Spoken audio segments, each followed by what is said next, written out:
Hello everybody, welcome to Snyder's Inc. Today we're doing another chills video, and this is six six strangers caught living in other people's houses. Need y'all to subscribe to Chills. Well, that's some good stuff. Also hit the like button, hit the subscribe button, comment what you think down below. Are you guys ready? Of course you're ready. Let's go.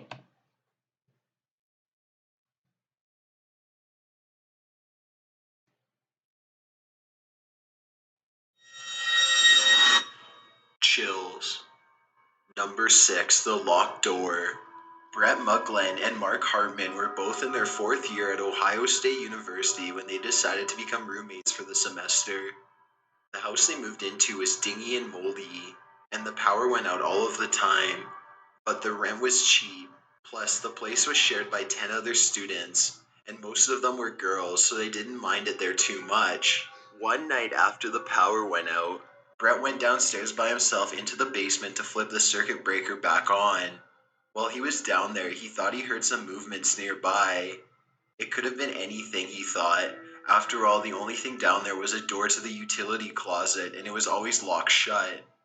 Little did he know that things were only going to get weirder. In fact, a bizarre series of events would soon leave Brett and the other tenants thoroughly creeped out.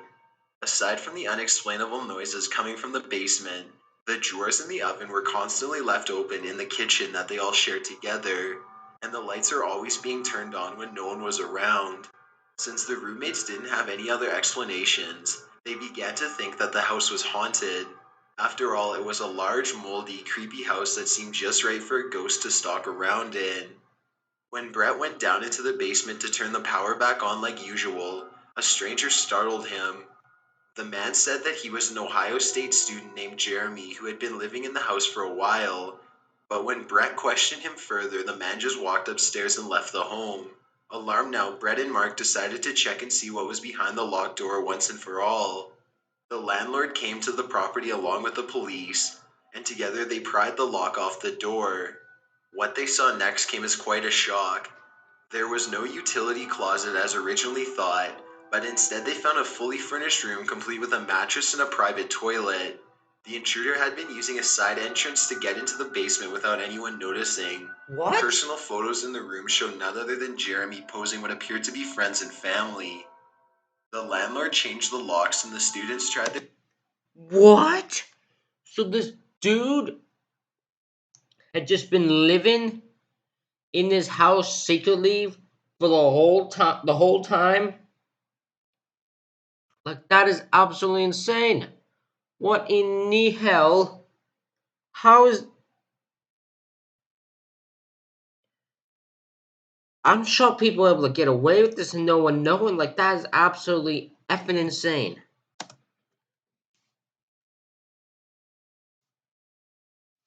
Their best to get back to a normal life. Meanwhile, the man known as Jeremy remains at large. Also, I am shocked that a house that has it's shared by 10 people in total, two guys and the rest are girls. Did I hear that right? Like, I'm shocked that's a thing that the girls wanted. That seems very... that's a weird choice to me. Number 5 on Jenny's block.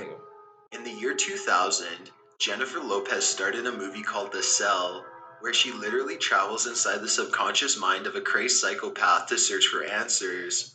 Little did Lopez know that 13 years later she would become embroiled with a similarly insane person, only this time it would be in real life. His name was John Dubis, and he was an ex-firefighter from Rhode Island who was placed on disability pension after a crippling injury left him unable to find employment. The exact nature of the accident has not been disclosed to the public, but after taking one look at his social media history, you might begin to suspect it involved a serious head injury. Sometime after becoming disabled, Dubis began to openly obsess about Jennifer Lopez on his Facebook account. Using the screen name David A. Lopez, he began to post what he called Jenny art. Usually this was where he carved his initials along with hers into a tree. but other times it was random graffiti around the city that he felt specifically pertained to his underlying love and affection towards Jennifer Lopez. Other Facebook posts included invitations for his dear wife Jenny to come live with him, but most of it was semi-incoherent musings, the strangest of which being a photo of Dupas aggressively biting a box of chocolates with the caption that reads, "Jenny always sending me love." Whether or not he truly believed he was in a relationship with Jenny is unclear, but many people speculate that he was most likely delusional enough to hallucinate a fantasy world where she was sending him gifts. In August, Dubis grew tired of his fantasies and yearned for the real thing, to be with Jennifer Lopez in the flesh. To accomplish this, he drove to Southampton, New York, and broke into the pool house of her $10 million private estate. Even though his car was out front, none of Lopez's roving security guards noticed him for 6 days as he walked around her property and committed some truly confounding acts. At one point, he cleaned up a pathway for her as a nice gesture. He also frequently pleasured himself in her front yard. When later questioned by police, he casually explained he did this because he felt that Lopez wanted him to quote unquote spread my seed throughout the world. He posted on Facebook about his exploits the entire time he stalked Jenny, first putting up a receipt from a nearby clothing store to prove that he was in Southampton, and then taking a picture from the pool house to show how close he was to Jennifer Lopez's actual home. Who knows what else he would have done if he was not captured within a week of breaking in. This guy's a nutcase. This guy's an actual nutcase. This guy is sitting here. This guy drove all the way to uh, Jennifer Lopez's estate, broke into her pool house, stayed there for 6 days. I don't know how no security got noticed him for 6 days. You might want to get better security. I'm just saying, you might want to get better security than that. Especially when you don't know it's the random stranger's car who's there. Doesn't mean they didn't have a fancy ass car or anything. So like, I don't know what the heck. How did they not notice it? There's a lot of the security look like idiots in this whole story. Freaking hell! Thank God he got caught though. I will admit that. Thank God he got caught because God damn, this guy seems like something that would not do something well with Mrs. Lopez.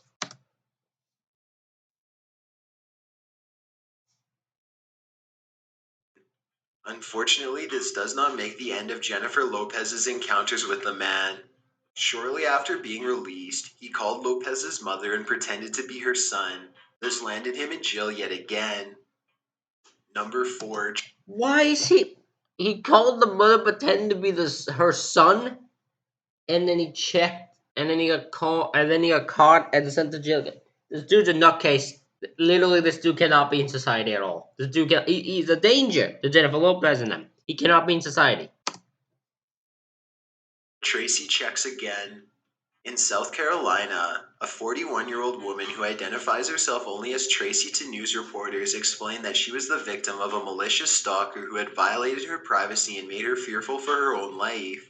Tracy felt someone watching her all of the time in her small home, especially at night. She often heard strange noises coming from upstairs. Panicking at times, she often called her sons to check the attic upstairs. They were never able to find anything. After a while, they joked that she was paranoid or going senile, and they brushed it off as some kind of stray animal from the woods. One night, as Tracy lay in bed struggling to sleep, there was a loud thumping coming from the attic. This was no animal. The thumping grew so intense that the nails started to pop out of her bedroom ceiling one at a time. Instead of calling her sons, this time she called her nephew over to the house and made him check upstairs more thoroughly than anyone had ever before. At first, it seemed as though nothing was in the attic aside from the two of them. Slowly, her nephew walked to the far end of the attic. There was a completely darkened sector where the light bulb had burned out long ago that he wanted to check out. The floorboards creaked below his feet. When he got there, he found Tracy's ex-boyfriend looking back at him, huddled in a makeshift bed that was made from coats. The ex-boyfriend gave a malicious smile. Even though he and Tracy had broken up 12 years ago, he had never forgotten her. In fact, he had just gotten out of jail for stealing Tracy's car. Sometime after being released, he had crawled into the attic to watch and listen to her every move. With no explanation, he silently left the house, still smiling. Police could not determine exactly how many days he stayed in the attic, but based on the numerous cups from the nearby Sonic fast food restaurant that were found to be filled to the brim with urine and excrement, he must have been there for some time.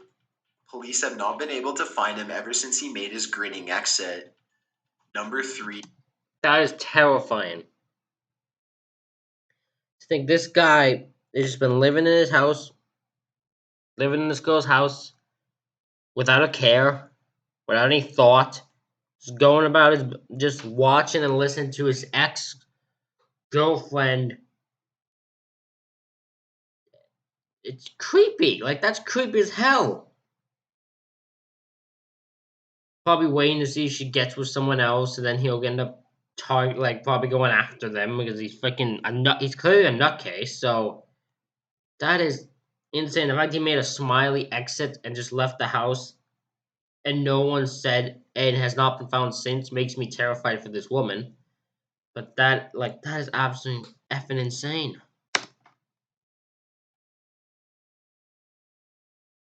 Watch from the floor vents. In 2012, a woman in Massachusetts needed some simple repairs done to her trailer home. The trailer's former owner, a 47-year-old man named Christian Hobbs, was a handyman who was glad to help, but not before making a few private adjustments of his own. Little did the woman know, these adjustments would not be for her son or her toddler son's benefits, but rather for his own sick and sinister self-gratification. Soon after the repairs were complete, the woman, whose name has been withheld by news outlets for privacy's sake, heard a loud noise in her bathroom floor vent. To her, it sounded like it could have been an animal. Concerned, she got down on the floor and peered inside the vent. A human face stared directly back at her. "Hey, it's just me, don't be scared," a familiar voice said. It was Christian Hobbs, the handyman. Hobbs had been very busy. First, he planted baby monitors throughout the home so he could hear whatever the family did at any moment of the day. Next, he cut a hole under the trailer, climbed inside, cut a second hole of the trailer, this time through the bathroom floor vent, and climbed inside of there. He stayed in this hiding spot under the trailer for 2 days straight with an assortment of energy bars, beverages, and tissues. And he busied himself by watching and recording the woman and her toddler son both using the bathroom with his cell phone. In total, police recovered 16 minutes worth of voyeuristic footage. A Salem, Massachusetts judge sentenced Hobbs to serve between 3 to 6 years in a state prison, saying that she would have given him more time if it were legally possible. Unfortunately, she said the biggest law that Hobbs broke, violating privacy, was only a misdemeanor. Number That is so effed up. The fact that he can only be given 3 to 6 months in jail legally. Legally, that's all she can give him. And she wants to give him more. She said she wanted to give him more, but she couldn't. Like, that is so messed up. It's, the law is so effed up, and it's so fucking ridiculous, man. Like, fuck.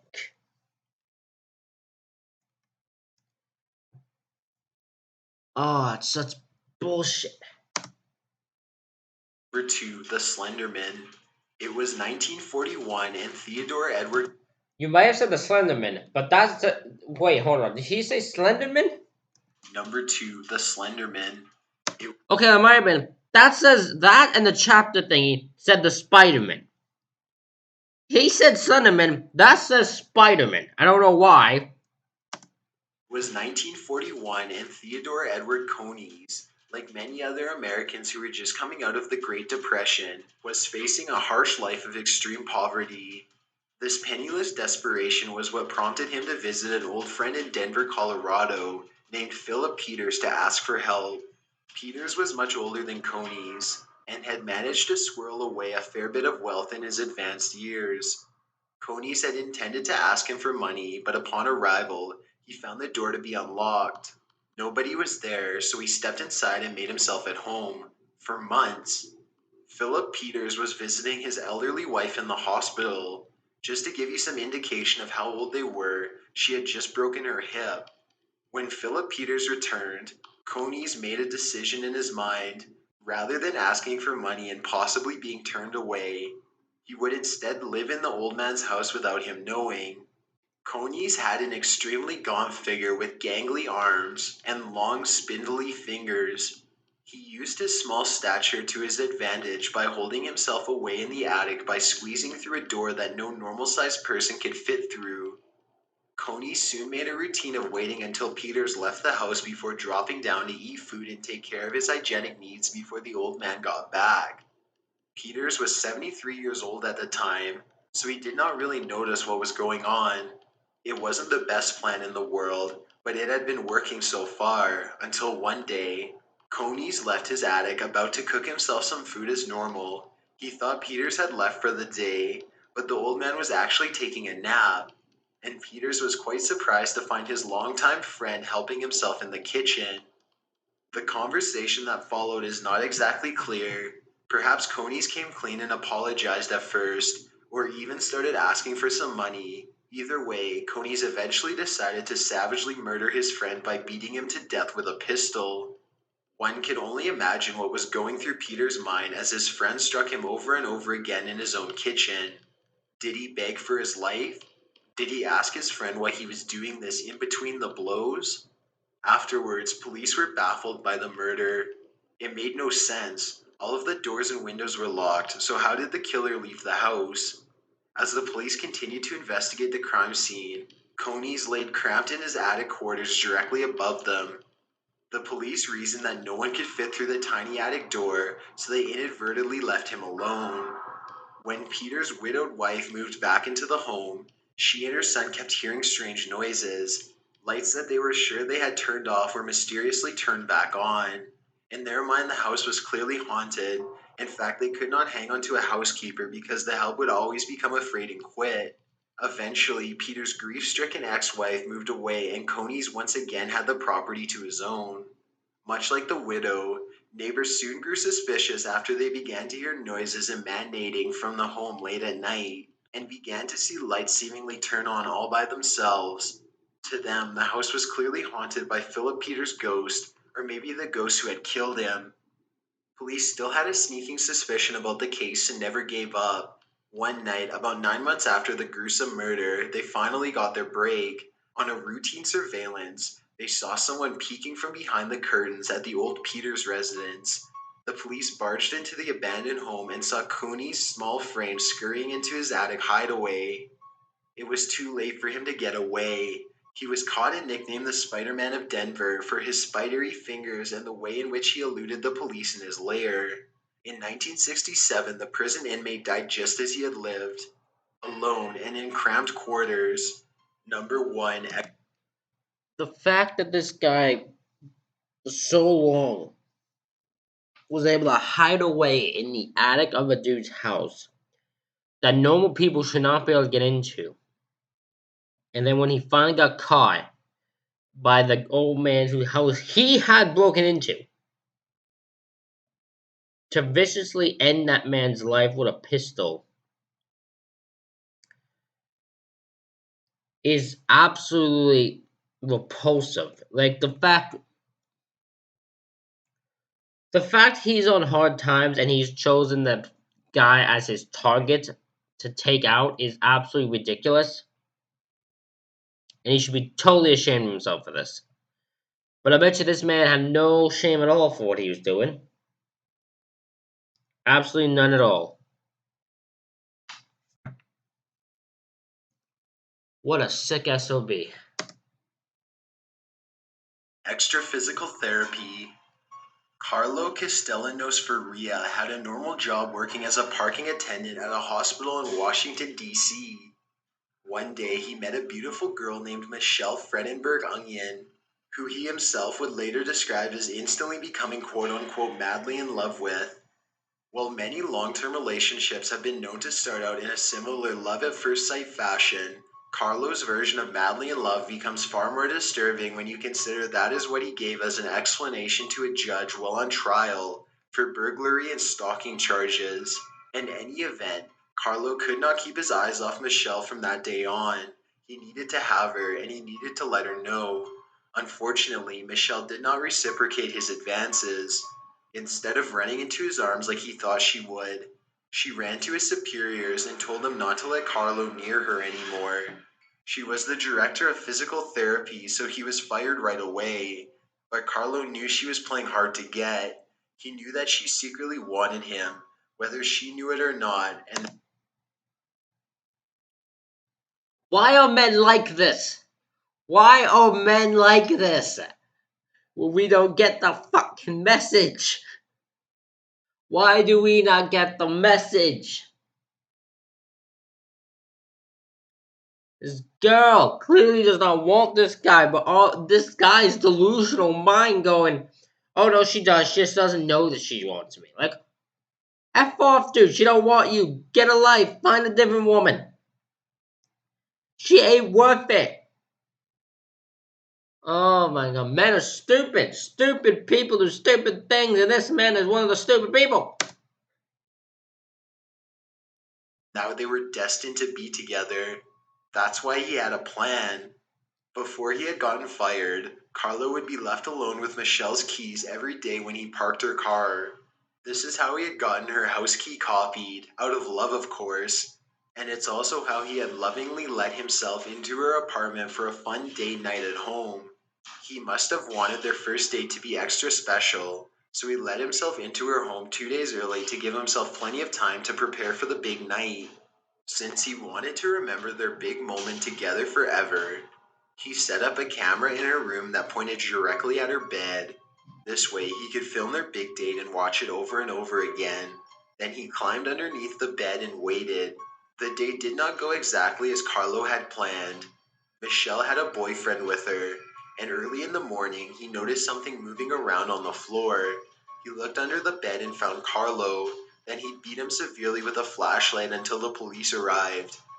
Things would have not gone well for Michelle if her boyfriend was not there to rescue her. Under her bed with him, Carlo had a box of condoms and a power cord. That's how you end it? That's how you ended it? No. No. Chill. That's a different video. That's not this video. No. But that's an insane ending. What the hell? Well, I mean, that's pretty obvious on what he planned, but that's messed up as all hell. That dude is messed the F up. Damn. Ladies and gentlemen, that's it for this reaction video. Hope you all enjoyed it. Hit the like button, hit the subscribe button, comment what you think down below. The link to the original video will be in the description below. Thank you all for watching, and I will see you all for the next one.